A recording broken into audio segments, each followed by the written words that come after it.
सभी भक्तजनों को जय श्री कृष्ण। विदुर जी ने पूछा, ब्राह्मण, आपने राजा प्राचीन ब्रही के जिन पुत्रों का वर्णन किया था, उन्होंने रुद्र गीत के द्वारा श्री हरि की स्तुति करके क्या सिद्धि प्राप्त की? बृहस्पत्य मोक्षाधिपति श्री नारायण के अत्यंत प्रिय भगवान शंकर का अकस्मात सानिध्य प्राप्त करके प्रेचेताओं ने मुक्ति तो प्राप्त की ही होगी। इससे पहले इस लोक में अथवा परलोक में भी उन्हें क्या पाया, यह बतलाने की कृपा करें। श्री मैत्रेय जी ने कहा, विदुर जी, पिता के आज्ञाकारी प्रेचेताओं ने समुद्र के अंदर खड़े रहकर रुद्र गीत के जप रूपी यज्ञ और तपस्या के द्वारा समस्त शरीरों के उत्पादक भगवान श्री हरि को प्रसन्न कर लिया। तपस्या करते करते 10,000 वर्ष बीत जाने पर पुराण पुरुष श्री नारायण अपनी मनोहर कांति द्वारा उनके तपस्या जनित क्लेश को शांत करते हुए सौम्य विग्रह से उनके सामने प्रकट हुए।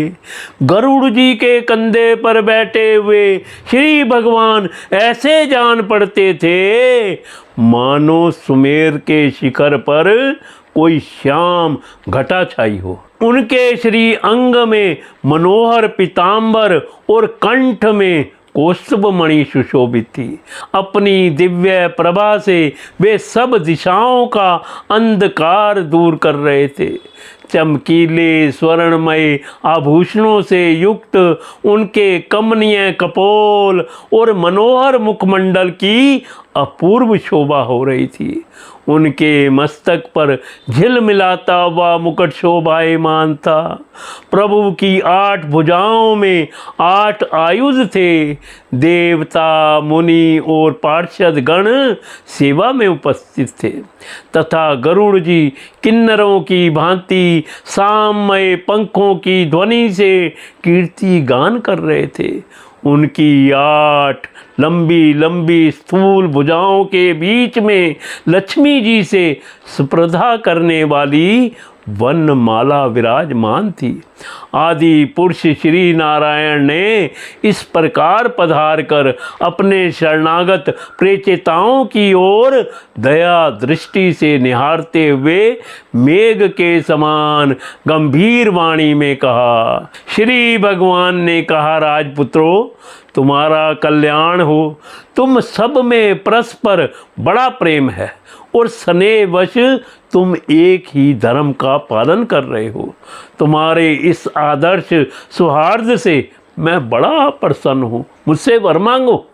जो पुरुष सायंकाल के समय प्रतिदिन तुम्हारा स्मरण करेगा, उसका अपने भाइयों में आपके समान ही प्रेम होगा तथा समस्त जीवों के प्रति मित्रता का भाव हो जाएगा।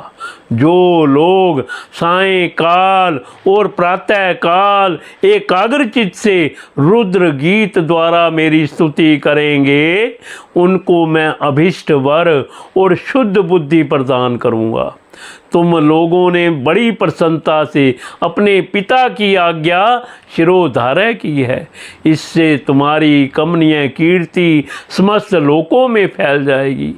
तुम्हारे एक बड़ा ही विख्यात पुत्र होगा।